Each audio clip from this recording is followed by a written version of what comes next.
Hello बच्चों, welcome back to my channel. So class 10 students, आप आपके हाफ ईयरली एग्जाम्स पास में हैं। तो आज से मैं एक नई सीरीज शुरू करने वाली हूँ for your half yearly examination and for your board examination, जिसमें हम सभी चैप्टर्स को सीरीज वाइज क्विक रिवीजन करेंगे, टॉपिक वाइज करते जाएंगे, chapter wise and topic wise. तो बच्चों, आज का चैप्टर जो है आपका चैप्टर नंबर 1 है, लाइफ प्रोसेसेस, जिसमें कि सबसे पहले लाइफ प्रोसेसेस है होता है न्यूट्रिशन। तो बच्चों, आज न्यूट्रिशन को हम लोग करेंगे डिटेल में और बहुत ही क्विक रिवीजन करेंगे। बच्चों, लाइफ प्रोसेसेस की बात आती है तो व्हाट आर लाइफ प्रोसेसेस। बच्चों, लाइफ प्रोसेसेस वो प्रोसेसेस होते हैं जो लिविंग ऑर्गेनिजम्स को उनके सर्वाइवल में हेल्प करते हैं। जैसे कि हमारे बहुत सारे लाइफ प्रोसेस, न्यूट्रिशन हो गया, रेस्पिरेशन हो गया, ट्रांसपोर्टेशन हो गया, एक्सक्रीशन हो गया, ये सारे हमारे लाइफ प्रोसेस हैं जो हमें हेल्प करते हैं अपने लाइफ को मेंटेन करने के लिए, हमें जिंदा रहने के लिए। तो बच्चों, उसी में सबसे पहले जो हमारा लाइफ प्रोसेस आता है वो न्यूट्रिशन, जो कि मैं आज आपको कराने वाली हूँ। बच्चों, न्यूट्रिशन क्या होता है? What is nutrition? Nutrition is the mode of taking food and its utilization by the living organisms to get energy. हम फूड को किस तरह से ऑब्टेन करते हैं और उसको फिर अपने बॉडी में लेते हैं और किस तरह से फिर उसको एनर्जी को गेन करने के लिए यूटिलाइज करते हैं, उस प्रोसेस को हम लोग बोलते हैं न्यूट्रिशन। बच्चों, न्यूट्रिशन जो होता है वो फर्दर डिवाइडेड होता है मेनली 2 टाइप्स में, autotrophic nutrition and heterotrophic nutrition. Heterotrophic nutrition जो होता है बच्चों वो फर्दर डिवाइडेड होता है सैप्रोफिटिक न्यूट्रिशन में, पैरासिटिक न्यूट्रिशन में एंड होलोजोइक न्यूट्रिशन में। ये 3 टाइप्स होते हैं हेटरोटाइप के। तो आइए सबसे पहले कहते हैं ऑटोट्रॉपिक न्यूट्रिशन क्या होता है।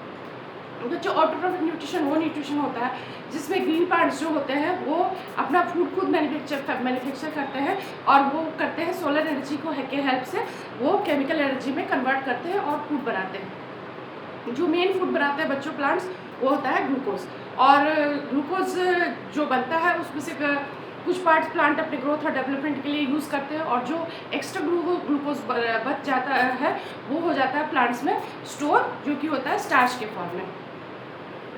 तो बच्चों, सबसे पहले जो ग्रीन प्लांट्स होते हैं वो फूड प्रिपेयर करते हैं, ग्लूकोज वो एक स्पेसिफिक प्रोसेस से करते हैं जिसको हम लोग कहते हैं फोटोसिंथेसिस। अब बच्चों, फोटोसिंथेसिस क्या है? What is photosynthesis? Photosynthesis is a biochemical process in which plants use solar energy and from the sun, carbon dioxide and water from the atmosphere, and the green pigment that is called chlorophyll present in their leaves. तो इन चीज़ों के help से वो food का preparation करते हैं, उस process को हम लोग कहते हैं photosynthesis. So photosynthesis is a biochemical process in which plants prepare their own food by using carbon dioxide and water in presence of sunlight with the help of chlorophyll. ये हो गई फोटोसिंथेसिस की definition.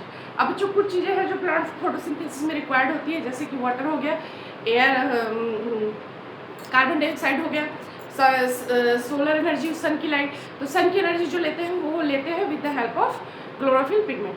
तो बच्चों, इसमें से जो process होता है इसको हम लोग बहुत इजी वे में समझेंगे। बच्चों, सबसे पहले क्या होता है, प्लांट्स जो होते हैं वो सॉइल से क्या करते हैं, वाटर को एब्जॉर्ब करते हैं फोटोसिंथेसिस के लिए with the help of their roots. Root के हेल्प से वो वाटर को एब्जॉर्ब करते हैं सॉइल से। उसके बाद वो एटमॉस्फेयर से कार्बन डाइऑक्साइड लेते हैं जो कि उनके अंदर जाती है with the help of stomata, tiny pores that are present on the surface of leaves. तो इस स्टोमेटा की हेल्प से वो कार्बन डाइऑक्साइड को अपने अंदर लेते हैं और क्लोरोफिल पिगमेंट जो होता है उनका वो सोलर एनर्जी को कैप्चर करता है for the manufacturing of food.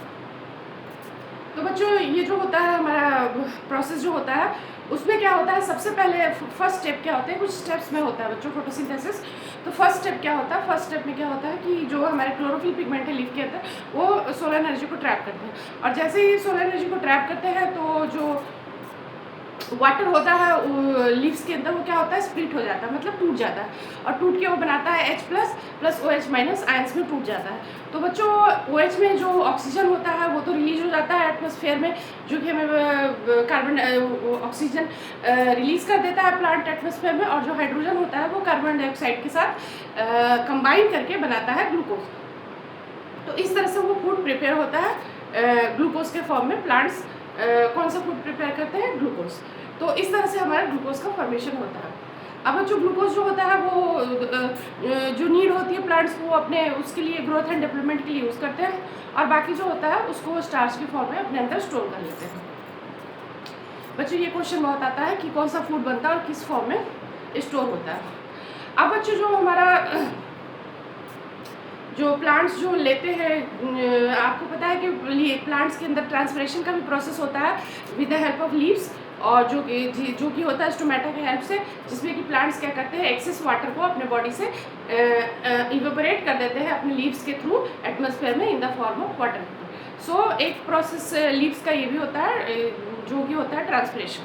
तो स्टोमेटा जो होते हैं बच्चों, वो बहुत मेन रोल प्ले करते हैं in the plants to help in gases exchange also and in transpiration also. तो स्टोमेटा जो होता है बच्चों, वो आपको पता है लीफ के सरफेस पे प्रेजेंट होता है, अंडर सरफेस पे ज़्यादा होता है, अपर सरफेस पे थोड़े कम स्टोमेटा प्रेजेंट होते हैं। तो वो स्टोमेटा क्या होते हैं, स्टोमेटा जो होते हैं, स्टोमेटा एक इस तरह का स्ट्रक्चर होता है बच्चों, जो कि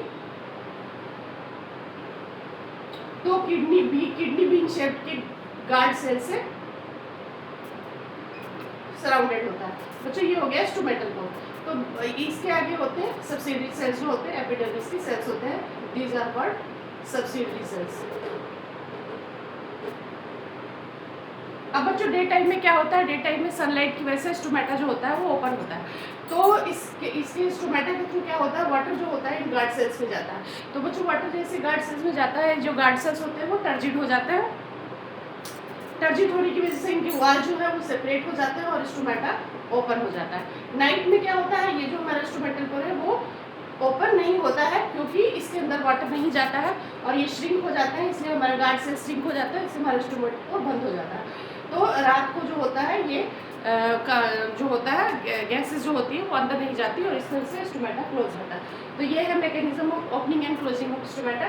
जब पानी जाता है गार्ड सेल टर्जिड होता है, इनके वॉल्स जो होते हैं सेपरेट हो जाते हैं और स्टोमेटा ओपन हो जाता है। जब पानी नहीं जाता है तो गार्ड सेल्स क्या हो जाता है, हमारे श्रिंक हो जाते हैं और इनके वॉल्स आपस में वो कॉन्ट्रैक्ट हो जाते हैं और ये स्टोमेटा बंद हो जाता है। तो बच्चों ये हुआ हमारा opening and closing of stomata. अब बच्चों जो फोटोसिंथेसिस का प्रोसेस होता है, इसकी वजह से जो प्लांट्स फूड प्रिपेयर करते हैं, तो इस तरह के ऑर्गेनिजम्स, लिविंग ऑर्गेनिजम्स जो फोटोसिंथेसिस की हेल्प से अपना फूड प्रिपेयर करते हैं, उनको हम लोग कहते हैं ऑटोट्रॉफिक ऑर्गेनिजम्स। और इस तरह के न्यूट्रिशन को हम लोग कहते हैं, जो ऑर्गेनिज्म इस तरह का न्यूट्रिशन शो करते हैं उनको कहते हैं ऑटोट्रॉफ्स। बच्चों ये होता है ग्रीन प्लांट्स में, और ये कुछ बैक्टीरिया में भी होता है जिसको हम लोग कहते हैं फोटोसिंथेटिक बैक्टीरिया। वो भी सनलाइट की हेल्प से क्या करते हैं, अपना फूड प्रिपेयर कर सकते हैं। कुछ बैक्टीरिया ऐसे होते हैं जैसे कि ब्लू ग्रीन एल्गी जो होता है वो फोटोसिंथेटिक बैक्टीरिया के अंदर आता है। अब बच्चों हम आ जाते हैं हेटरोट्रॉपिक न्यूट्रिशन पे। हेटरोट्रॉपिक न्यूट्रिशन में सबसे पहले हमारा आता है सैप्रोफिटिक न्यूट्रिशन, जिसमें कि जो होते हैं वैसे ऑर्गेनिजम्स होते हैं जो dead and decaying organic matter से अपना फूड ऑब्टेन करते हैं। जैसे कि इसमें हमारे कुछ फंजाई होते हैं, जैसे कि मशरूम हो गया। तो इस टाइप की जो ऑर्गेनिजम्स होते हैं ये सड़ी गली चीज़ों के ऊपर अपना पहले उनमें अपने डाइजेस्टिव एंजाइम्स छोड़ते हैं, उनको सॉल्युबल फॉर्म में कन्वर्ट करते हैं और फिर अपनी बॉडी के अंदर लेते हैं उन सड़ी गली चीज़ों से अपना न्यूट्रिशन। तो इस टाइप के न्यूट्रिशन को बच्चों कहते हैं सैप्रोफिटिक न्यूट्रिशन। बच्चों दूसरा होता है पैरासिटिक न्यूट्रिशन। इसमें एक होस्ट होता है और दूसरा हमारा पैरासाइट होता है। तो बच्चों इसमें क्या होता है कि जो पैरासाइट जो होते हैं ऑर्गेनिजम्स जो होते हैं, पैरासिटिक ऑर्गेनिजम्स, वो होस्ट की बॉडी के अंदर या ऊपर रहते हैं और उससे अपना न्यूट्रिशन ऑब्टेन करते हैं। जैसे कि हमारे लाइस हो गए, टिक्स हो गए, लीचेस हो गए। और प्लांट में एक बहुत ही इंपॉर्टेंट एग्जाम्पल होता है कस्कूटा प्लांट का, जो कि जिसको अमर बेल भी कहते हैं। ये बहुत इंपॉर्टेंट क्वेश्चन है, बार बार आता है बोर्ड एग्जाम्स में। तो ये एक पैरासिटिक प्लांट होता है कस्कूटा, जिसको अमर बेल भी कहते हैं, जो अपने दूसरे प्लांट्स के ऊपर एज ए पैरासाइट ग्रो करता है और उनसे अपना न्यूट्रिशन लेता है। तो बच्चों ये हो गया सैप्रोफिटिक न्यूट्रिशन। अब बच्चों पैरासिटिक न्यूट्रिशन। अब थर्ड टाइप का न्यूट्रिशन होता है बच्चों होलोजेनिक न्यूट्रिशन, जिसमें कि ऑर्गेनिज्म क्या करते हैं, अपने माउथ के अंदर फूड को डालते हैं और फिर उस डिफरेंट प्रोसेसेस के थ्रू वो फूड डाइजेस्ट होता है, फिर हमारे बॉडी में एब्जॉर्ब होता है। तो बच्चों होलोजेनिक न्यूट्रिशन जो होता है वो कुछ माइक्रोस्कोपिक यूनिसेलुलर ऑर्गेनिजम्स भी शो करते हैं और मल्टी सेलुलर ऑर्गेनिजम्स भी इस टाइप के न्यूट्रिशन को शो करते हैं, होलोजेनिक न्यूट्रिशन को। तो यूनिसेलुलर ऑर्गेनिज्म जैसे कि अमीबा भी क्या करता है, होलोजेनिक न्यूट्रिशन को फॉलो करता है अपनी बॉडी के अंदर। बाहर से उसके आपको पता है अमीबा की बॉडी जो होती है वो इरेगुलर शेप की होती है। तो इसके बॉडी में जब फूड यहाँ पे आता है तो ये अपने बॉडी से क्या करते हैं, इनका जो प्लाज्मा मेम्ब्रेन है वो ये जो इसमें कन्वर्ट हो जाता है, सीडोपोडिया फॉल्स सीडोपोडिया बनाते हैं। उसके बाद इस सीडोपोडिया की हेल्प से फूड को इंगल्फ करते हैं, अपने अंदर डालते हैं।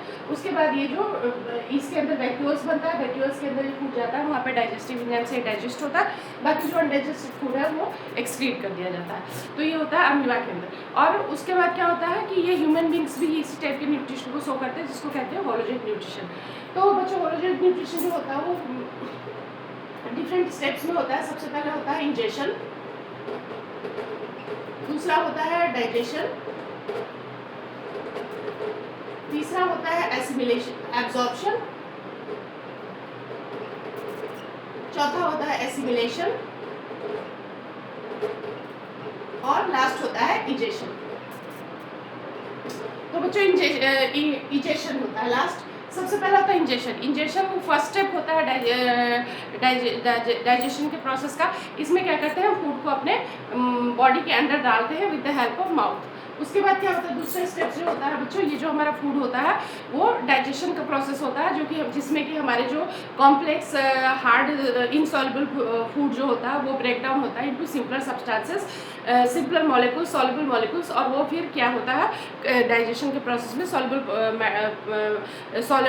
फूड में कन्वर्ट होता है। और उसके बाद हमारे स्मॉल इंटेस्टाइन में के अंदर ऐसे कुछ स्ट्रक्चर प्रेजेंट होते हैं जिनको हम विलाई कहते हैं, उनकी हेल्प से हमारे ब्लड में एब्जॉर्ब होता है। ब्लड फिर ये सारे हमारे जो डाइजेस्टेड फूड है उसको हमारे पूरे बॉडी सेल्स तक पहुँचाता है। उसके बाद जो अनडाइजेस्टेड फूड होता है वो हमारी बॉडी से इजेशन के थ्रू बाहर निकाल दिया जाता है फीसेस के फॉर्म में। तो बच्चों ये डिफरेंट स्टेप्स। अब हम आते हैं कि जो हमारा ह्यूमन बींग्स में है वो न्यूट्रिशन कैसे होता है होलोजोग टाइप से। सबसे पहले क्या होता है बच्चों, आप देखिए ह्यूमन डाइजेस्टिव सिस्टम में डाइजेशन का प्रोसेस। पहले तो आप पार्ट्स देख लीजिए। सबसे पहले हमारे माउथ के थ्रू फूड जाता है अंदर, उसके बाद वो बकल कैविटी में जाता है, फिर फेरिंक्स में जाता है, उसके बाद फिर इसोफेगस में जाता है, इसोफेगस से फिर हमारा फूड स्टमक में आता है, स्टमक से फिर हमारा फूड जो होता है वो स्मॉल इंटेस्टाइन में जाता है, अनडाइजेस्टेड फूड फिर लार्ज इंटेस्टाइन में जाता है, उसके बाद ये रेक्टम में फीसिस के फॉर्म में स्टोर होता है और एनस से इजेक्शन का प्रोसेस से बाहर निकाल दिया जाता है। तो बच्चों ह्यूमन डाइजेस्टिव सिस्टम जो होता है वो 2 पार्ट्स में डिवाइडेड होता है। पहला होता है एलिमेंट्री कैनाल। एलिमेंट्री कैनाल जो होता है वो ट्यूब लाइक स्ट्रक्चर होता है, जो कि जिसकी 2 ओपनिंग्स होती है, अपर पार्ट में माउथ और सबसे नीचे जिसको होता है एनस। तो दोनों साइड से ये एक क्वाइल्ड ट्यूब लाइक स्ट्रक्चर होता है। 9 मीटर लॉन्ग ये ट्यूब होता है, क्वाइल्ड ट्यूब होता है, जो कि हमारे बॉडी के बोथ द एंड्स में इसकी ओपनिंग होती है, माउथ एंड एनस। तो बच्चों ये जो हमारा एलिमेंट्री कैनाल है और उसके दूसरा पार्ट जो होता है उसको कहते हैं हम लोग एसेसरी ऑर्गन्स या कुछ ग्लैंड्स होता है हमारे बॉडी में, जैसे कि हमारा लीवर हो गया, पैनक्रियाज हो गया और हमारे मुंह माउथ के अंदर जो सलाइवरी ग्लैंड्स होते हैं, ये 3 जो होते हैं ये हमारे डाइजेस्टिव ग्लैंड्स होते हैं जो कि डाइजेशन में हेल्प करते हैं। तो डाइजेस्टिव एसेसरी ऑर्गन्स में कौन कौन से हो गए, लीवर, पैनक्रियाज और ये हमारे सलाइवरी ग्लैंड्स। तो बच्चों सबसे पहले ये देख लीजिए कि जो हमारा एलिमेंट्री कैनाल है वो उसमें हमारा mouth, then oesophagus, then stomach, then हमारा small intestine, large intestine, rectum, anus. अब बच्चों है जो ये डाइजेशन का प्रोसेस है वो होता कैसे है। बच्चों सबसे पहले क्या करते हैं, हम फूड को क्या करते हैं अपने माउथ के अंदर लेते हैं। फूड को जैसे ही माउथ में लेते हैं बच्चों, हमारे माउथ के अंदर क्या क्या प्रेजेंट होता है, टीथ प्रेजेंट होता है, टंग प्रेजेंट। तो हम जो सॉलिड हार्ड फूड खाते हैं वो सबसे पहले क्या होता है, टीथ के द्वारा उसको क्रश किया जाता है इनटू स्मॉलर पार्टिकल्स और उसके हमारे माउथ में ही जो हमारा सलाइवरी ग्लैंड प्रेजेंट होता है वो हमारे माउथ के अंदर क्या सिक्रीट करता है, सलाइवा, जिसके अंदर एंजाइम होता है सलाइवरी एमाइलेज, जो कि हमारे जो फूड में स्टार्च होता है उसको मोल्टोज में कन्वर्ट करता है। तो डाइजेशन का प्रोसेस जो होता है बच्चों वो माउथ से स्टार्ट हो जाता है। उसके बाद जो होता है हमारा टंग जो होता है वो हमारे फूड को मिक्सिंग में हेल्प करता है विद द सलाइवा और स्वेलोइंग में भी हमारी हेल्प करता है टंग जो प्रेजेंट होता है। टंग के अंदर बच्चों टेस्ट बर्ड्स भी प्रेजेंट होते हैं जो कि डिफरेंट टाइप्स के टेस्ट को सेंस करने में हमें हेल्प करते हैं। तो बच्चों हमारा फूड का डाइजेशन कहाँ से स्टार्ट हो गया, बहुत इंपॉर्टेंट क्वेश्चन है। Digestion of food start with the mouth. उसके बाद बच्चों जो हमारा सॉफ्ट जो एक बाउल बनता है फूड का, जिसको कि हम निवाला कहते हैं, वो जो थोड़ा सॉफ्ट होने के बाद सलाइवा से मिक्स होने के बाद कहा जाता है हमारे इसोफेगस में। बच्चों इसोफेगस में कोई डाइजेशन नहीं होता है, ये हमें याद रखना है। इसोफेगस काम करता है हमारे माउथ को और हमारे स्टमक को कनेक्ट करने में। और इसके अंदर क्या होता है बच्चों, एक wave like rhythmic contraction and relaxation का होता है, मूवमेंट होता है, जिसको कि हम लोग कहते हैं पेरिस्टाल्सिस। तो पेरिस्टाल्सिस के हेल्प से हमारा जो फूड का बॉल है वो कहाँ पहुँचता है, पुश करता है ये यहाँ पे स्टमक में। और यहाँ पे बच्चों एक स्फिंक्टर प्रेजेंट होता है। ये स्फिंक्टर फूड के बैकवर्ड फ्लो को रोकता है कि अगर फूड स्टमक में आ गया तो फिर वापस इसमें नहीं जाएगा। तो जैसे ही फूड यहाँ तक पहुँचता है ये स्फिंक्टर ओपन हो जाता है और उसके बाद फूड इसमें चला आता है स्टमक में। उसके बाद बच्चों ये बंद हो जाता है। उसके बाद जो हमारा फूड होता है बच्चों हमारे स्टमक में पहुँचता है। स्टमक के अंदर जो हमारा फूड होता है अबाउट 4 to 5 आवर्स तक हमारा फूड स्टमक के अंदर रहता है। बच्चों स्टमक के अंदर जो डाइजेस्टिव ग्लैंड्स प्रेजेंट होते हैं वो सिक्रीट करते हैं, जिसको कि हम लोग गैस्ट्रिक ग्लैंड्स भी कहते हैं। वो सिक्रीट करते हैं 3 चीज़ें, जिसमें कि पहला हमारा HCl, दूसरा एंजाइम पेप्सिन और तीसरा म्यूकस। बच्चों HCl जो होता है वो हाइड्रोक्लोरिक एसिड होता है। वो हमारे फूड के साथ अगर कुछ बैक्टीरिया, जर्म्स, पैथोजेंस आते हैं उनको किल कर देता है। और दूसरा बच्चों ये हेल्प करता है एंजाइम पेप्सिन को एक्टिवेट करने में, क्योंकि पेप्सिन तभी एक्टिवेट होगा जब हाइड्रोक्लोरिक उसको एसिडिक मीडियम मिलेगा। तो बच्चों यहाँ पे जो पेप्सिन प्रेजेंट होता है वो हमारे फूड के प्रोटीन्स को तोड़ता है और उसको पेप्टोन्स में कन्वर्ट कर देता है। उसके बाद बच्चों ये तीसरी चीज़ सिक्रीट करता है म्यूकस। चूँकि हमारा स्टमक के अंदर एसिड सिक्रीट हो रहा है तो हमारे स्टमक की वाल से इंजर्ड ना हो, इसके लिए म्यूकस सिक्रीट किया जाता है। और म्यूकस हमारे स्टमक के इनर जो वॉल्स है, लाइनिंग है, उसको प्रोटेक्ट करता है फ्रॉम द HCl। तो बच्चों स्टमक में इंपॉर्टेंट क्वेश्चन है कि किस चीज़ का डाइजेशन होता है, प्रोटीन्स का। स्टमक में हमारा डाइजेस्ट होता है प्रोटीन्स। अब बच्चों प्रोटीन्स कन्वर्ट हो जाता है पेप्टोन्स में। उसके बाद जो बच्चों यहाँ जो फूड हमारा 4-5 घंटे आवर्स तक रहता है तो ये एक सेमी सॉलिड फॉर्म में कन्वर्ट हो जाता है फूड, जिसको हम लोग बोलते हैं काइम। क्या बोलते हैं? Chyme. This food is called chyme. अब बच्चों काइम जो होता है उसके बाद हमारे स्मॉल इंटेस्टाइन में एंटर करता है। सबसे पहले जाता है ड्यूडेनम में। स्मॉल इंटेस्टाइन के 3 पार्ट्स होते हैं, ड्यूडेनम, जेजिनम एंड इलियम। तो बच्चों सबसे पहले ये जो फूड होता है हमारा स्मॉल इंटेस्टाइन पे कहाँ पहुँचता है? ड्यूडेनम में पहुँचता है। जैसे ही फूड बच्चों ड्यूडेनम में पहुँचता है हमारे 2 एक्सेसरी डाइजेस्टिव ग्लैंड्स जो है, जिसमें पहला है लीवर और दूसरा है पैनक्रियास। बच्चों लीवर सिक्रीट करता है बाइल जूस, जो कि फैट के एमल्सिफिकेशन में हेल्प करता है। ये ब्रेक करता है लार्जर फैट मॉलिक्यूल्स को स्मॉलर फैट ग्लोब्यूल्स में। तो बच्चों ये लीवर सिक्रीट करता है बाइल जूस, जो कि स्टोर होता है हमारे एक ऑर्गन में, जो कि लीवर के बिल्कुल लोअर साइड में प्रेजेंट होता है, जिसको कहते हैं गॉल ब्लैडर। तो गॉल ब्लैडर के अंदर जो हमारा होता है बाइल, वो स्टोर्ड होता है। और जब जैसे ही फूड यहाँ पहुँचता है स्मॉल इंटेस्टाइन में तो ये लीवर जो है बाइल जूस को स्मॉल इंटेस्टाइन में रिलीज करता है। उसके साथ साथ हमारा जो पैनक्रियाज है, जो कि एक दूसरा हमारा डाइजेस्टिव ग्लैंड है, ये भी अपने पैनक्रियाटिक जूस स्मॉल इंटेस्टाइन में छोड़ता है। बच्चों पैनक्रियाज में जो पैनक्रियाटिक जूस होते हैं उसमें मेनली जो होते हैं वो 3 एंजाइम्स होते हैं। पहला होता है ट्रिप्सिन, जो कि प्रोटीन्स को पॉलीपेप्टाइड्स में तोड़ देता है। दूसरा होता है हमारा सैलिवरी एमाइलेज, जो कि हमारे कार्बोहाइड्रेट्स को तोड़ता है मोल्टेस में। और तीसरा होता है बच्चों हमारा लाइपेज, जो कि हमारे फैट मॉलिक्यूल्स को और भी स्मॉलर पार्टिकल्स में तोड़ता है। तो ये तीनों जो एंजाइम्स हैं ये मिलके स्मॉल इंटेस्टाइन में फूड के फर्दर डाइजेशन में हेल्प करते हैं। अब बच्चों जैसे ही फूड जेजिनम से होता है एलियम में पहुंचता है, तो इलियम में बच्चों जो इंटेस्टाइन का जो एलियम पार्ट होता है उससे इंटेस्टाइनल जूसेस सिक्रेट होते हैं, जो कि इस डाइजेशन के प्रोसेस को कंप्लीट करते हैं। जैसे कि बिल्कुल ही स्मॉलर पार्टिकल्स में कार्बोहाइड्रेट्स को तोड़ देते हैं, ये ग्लूकोज, फ्रुक्टोज, माल्टोज इसमें ब्रेक करते हैं। और फिर प्रोटीन्स को ये तोड़ देते हैं अमीनो एसिड्स में। और जो हमारा फैट होते हैं वो हो जाते हैं फैटी एसिड एंड ग्लिसरॉल में। तो बच्चों यहाँ पे इलियम के अंदर पूरा जो हमारा फूड का डाइजेशन है वो कंप्लीट हो जाता है। तो बच्चों कॉमन क्वेश्चन है कि where does the process of digestion completed? तो process of digestion is completed in the small intestine in the ileum. उसके बाद बच्चों जो होता है हमारा डाइजेशन का प्रोसेस कंप्लीट हो गया। उसके बाद हमारा थर्ड स्टेप आता है एब्जॉर्प्शन का। बच्चों हमारी जो स्मॉल इंटेस्टाइन होती है उसमें बहुत सारे फिंगर लाइक प्रोजेक्शंस ऐसे इस तरह के स्ट्रक्चर्स प्रेजेंट होते हैं, जिनको हम लोग कहते हैं विलाई। ये क्या कहते हैं? विलाई। विलाई के अंदर बच्चों बच्चों जो ब्लड कैपिलरीज होती है वो स्मॉल इंटेस्टाइन से सारा हमारा जो सॉल्युबल डाइजेस्टेड फूड है जो उसको एब्जॉर्ब कर लेती है और एब्जॉर्ब करके डिफरेंट ब्लड में ले जाती है, और ब्लड फिर इस डाइजेस्टेड फूड को हमारे डिफरेंट बॉडी सेल्स तक हो जाता है, जिसको हम लोग कहते हैं एसिमिलेशन। उसके बाद बच्चों जो अनडाइजेस्टेड फूड होता है वो स्मॉल इंटेस्टाइन से चला जाता है, इसीलिए आप देख रहे हैं this is large intestine. Large intestine में बच्चों जो फूड के अंदर से जो एक्सेस वाटर है और जो कुछ सॉल्ट्स है वो सारे एब्जॉर्ब कर लिए जाते हैं, और जो अनडाइजेस्टेड फूड होता है वो फीसेस के फॉर्म में या स्टूल के फॉर्म में आके हमारे रेक्टम में स्टोर हो जाता है। उसके बाद रेक्टम में स्टोर होने के बाद हमारे एनस से वो जो अनडाइजेस्टेड फूड है वो रिलीज कर दिया जाता है। तो इस तरह से ये जो प्रोसेस होता है removal of undigested food from the anus is called egestion. तो ये हो गया हमारा इजेशन का प्रोसेस। तो इस तरह से ह्यूमन बींग्स में जो होता है डाइजेशन का प्रोसेस कंप्लीट होता है। तो बच्चों ये हमारा न्यूट्रिशन का टॉपिक है, तो होपफुली आपको ये समझ में आया होगा। अगर आपको कोई भी इसमें प्रॉब्लम हो, डाउट हो, तो आप कमेंट सेक्शन में कमेंट करके पूछ सकते हैं।